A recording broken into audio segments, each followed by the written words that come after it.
Hello and welcome to our Listen and Learn series of the Fueling Creativity in Education podcast. This is a special series for winter 2026. And as a reminder, these Listen and Learn series is part of our interchange as we move from one season to another season. And this Listen and Learn series is super duper special because we are recording it live at the National Association for Gifted and Talented Conference in Pittsburgh, Pennsylvania.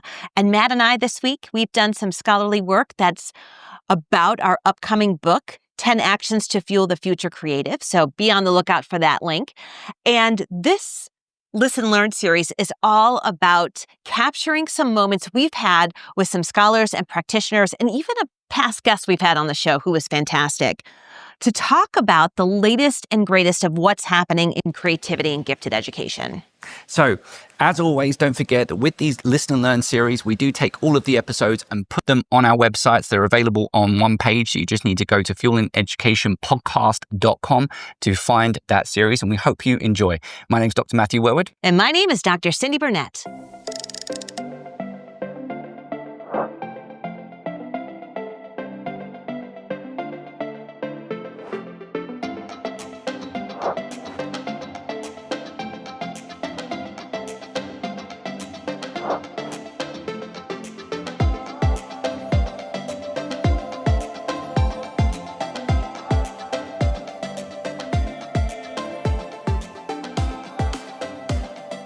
Hello and welcome to our final episode of our Winter 2026 Listen and Learn series of the Fueling Creativity in Education podcast. As a reminder, we are here live at the NAGC conference, and guess who we've bumped into? We haven't really bumped into because we knew he was here, but we have bumped into our emerging scholar and resident expert, Jimmy Wilson, who has been here presenting on his scholarship. So we're going to be asking that question. And Jimmy's also been presenting with his colleague, Julie Delgado. And first thing I want to do is ask you a little bit about what it is you've been presenting on, because it's a topic that we've covered on the podcast, but probably haven't covered as much as we should do. So why don't I pass you the mic and you can kind of introduce your topic. So we did twice exceptionalities with bringing in creativity, and I'll let Jimmy give the real meat of it all. So we have two projects with 2E-ASD, which is twice exceptional autism spectrum disorder, that Julie worked on with her advisor, the great Dr. Sally Reese, in gifted education.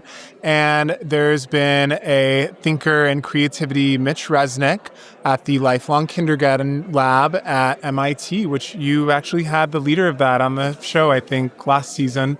And they talk about their model of the 4 Ps, which are passion, play, projects, and peers. And talking with Julie, we realized that a lot of her findings in Project 2E-ASD really perfectly dovetail with this great philosophy from this lab that created things like Lego Mindstorms and Scratch and all these tools that teachers love to use to help kids activate their creativity.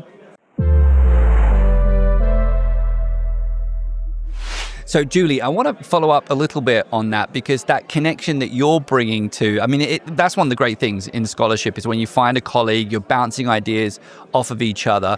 And of course, you've now got, you're a tenure track position recently, so you've just graduated. Congratulations with your dissertation. So a part of this is connected to your dissertation research. Yeah, so my dissertation was on Project 2E-ASD, and I did the professional video modules with teachers and seeing if there was any growth. And so we did some interviews, and yes, the good news is having some professional learning on twice exceptional students does make a difference for the teachers that I was interviewing and was a part of my study. So the big connection here, though, was peers, right? So we know same age peers in school doesn't always work, but the interest-based peers is really important. And so one of the connections that I was making a lot was extracurricular activities, and how can we bring extracurriculars and this passion for those extracurriculars into the school, which also leads, of course, to projects and type 3 experiences for students with independent studies and practicing that as a practicing professional and getting that passion and excitement, which also leads into mentorship and finding somebody to really support them along the way and seeing their passion and how that passion can translate to them. And all of these things really just kind of combined to make what our presentation, I guess. Yeah, and one of the really interesting studies that we were going through in our review of the literature, we see so much ADHD or autism as deficit-based, but there was one study on business owners who are ADHD, and they showed that their passion was higher than average, their passion for their business, and not just the interest, but also the business performance. It was a small effect, but it was a significant effect amongst a bunch of entrepreneurs. So how can we harness neurodiverse students to show them that no matter what their domain is, they can do something extraordinary, and they don't have to fit into a neurotypical box? And I want to just quickly follow up a little bit more on that concept of passion, right? Because it is something that you sometimes see within this population. They can be incredibly passionate about things, but is there times where it's kind of like extremely passionate in one thing, and then suddenly the passion shifts to another thing? Did that come up? Does the projects, do you kind of like move with the passions? Or do you kind of like also bring in some perseverance, even though there's maybe a shift in interests? So that's a great question. And I would say our study did not focus on that so much. Did you look at any research? I can say from like my personal experiences, right? We want to, especially in type 3 activities, we want it to be something that they're passionate about. And yes, there's perseverance, and Joe's, Renzulli's type 3 ring conception of giftedness, right? You need that above average ability, creativity, and task commitment. And if there's not the task commitment, which is part of that passion, giving them that task commitment, then they're not exhibiting those gifted behaviors anymore because they're not passionate about it. There's that lack of task commitment. So is it really more about finishing a task, or like what's the end goal that we're going for here? Is it to finish a task, or is it to really help them see themselves doing something in the future?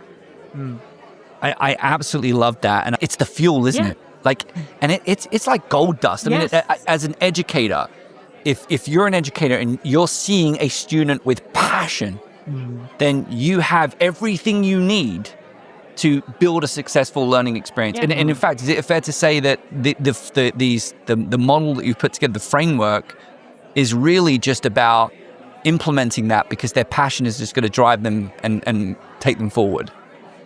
I mean, it is about implementing it. It is about connecting it to some of those other P's, giving them a project, connecting them with peers. There was one person in the study, I think his name was Luke, who was passionate about rules and parliamentary procedure, I think. Yeah. And because of that, he ended up joining 14 clubs and launching clubs at a 2-year college that he was at, because he loved going through and writing their bylaws and like, wow. I think I might be butchering that. It's all right. He was, no, you're all right. So Luke's, he was a big history buff. And so he really helped them create these constitutions for these clubs. But he led 2 of them and he participated in 14. But he included so many more, helping them build these clubs. And that was something that our project and Project 2EASD found, was so many of them, 73% said advanced projects were important to them. But 90% said that this extracurricular activities was important, and just being able to, see what was out there. They didn't have to stick with it. That's that passion part, right? They didn't love it, so they tried something different, and that was okay. And then they found their niche, they found their peers, they found their interests. And so he was in 14 clubs. He talks, it's really great. He had this tea party, and he would at his in his dorm, he had this tea party, and it just became this gathering place for all of these different students to come and enjoy and just be social, which was amazing for him. So that is incredible, and it's a part of the academic experience. I don't think we're always utilizing as much anymore, and I know that's not connected to what you were saying, really but it's Luke's stories. No, it really is. Yeah, because that's where they get to practice their real world application and leadership and communication and collaboration. And most importantly, I always say to a lot to my undergraduate students is that if you think about your narratives that you tell after school, those really meaningful stories, someone who has set up a club. Yeah. And then that club I then tell some of my seniors, or when I used to be a club advisor, I say, you know what your goal is in your senior year? is to make sure that the club continues after you leave, because you're kind of leaving a legacy at that point, aren't you? Yeah. And I wasn't expecting to go into this direction, but that, even with gifted ed, I'm just wondering, I don't know where I posed it, but I think I posed at some point, it was on one of our debrief episodes, I was wondering if we should have a gifted program. I know we have honors, but should there be gifted programs in academia? And then we started to have conversations about, but is there other opportunities for gifted students to flourish? And of course there is. Right.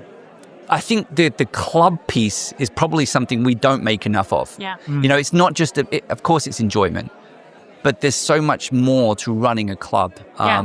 Those leadership skills. Leadership is huge. Think about all of the different aspects that will then be able to translate into their jobs, and communication, collaboration, all of these things are going to take them into their whatever role they so choose after college. And sorry. And I was going to just highlight that one of the big principles of the 4 Ps is hard fun, right? And when you're in a club and you're starting an event, you might have to make a budget and run through the bureaucracy of the university and have a constitution. And your passion is driving you to do this big event or this big conference or competition, but all the way you're learning these leadership skills, and it's challenging, and you're growing from that challenge too. And before we go, I just want to build a little bit more, because you and I had a conversation earlier on in the day around, primarily I think students on the autistic spectrum. Some of them perhaps haven't been diagnosed, and how challenging academia can be for those students, particularly, and this is from experience, particularly those that don't have that support network at home.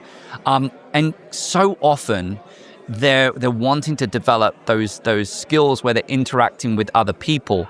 And funny enough, from my experience, many of these students are encouraged or maybe self-select clubs as an avenue for that, because sometimes, depending on what major it is, you don't always have that opportunity in the classroom environment. So I know one of the things that I'm taking away here is, as an advisor, and for some of these students who I see brilliance, as well as perhaps some additional challenges that they're navigating, that actually, okay, the university might not be doing great in some areas, but what we do have is clubs, and these clubs, these experiences can offer you a lot, but you've got to find the clubs that you're most passionate about, and to find the activities that you're most passionate about within those clubs. Yeah. And I would just add, I think that touch point, so like you being their advisor, that touch point, that mentor, that somebody that they can go to and have those conversations, like, where do I go next? This wasn't working, what can I do? You helping guide them, finding their interests, finding those passions, helping them recognize that they can find that. If it's not happening necessarily in the classroom, where can they find that? So going to clubs for you is like that big aha for you. Absolutely.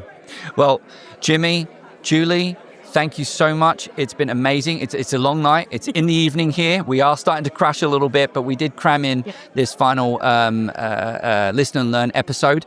And we're so thankful for you listening in. As a reminder, all of these episodes are going to be a self-contained page on our website, so you can go check them out on our website, fuelingcreativitypodcast.com. And I'm going to sign off because I'm tired. Okay. Me too. Yeah. My name's Dr. Matthew Worwood. And my name is Dr. Cyndi Burnett. This episode was produced by Cyndi Burnett and Matthew Worwood. Our podcast assistant is Ann Fernando, and our editor is Sheikh Ahmed.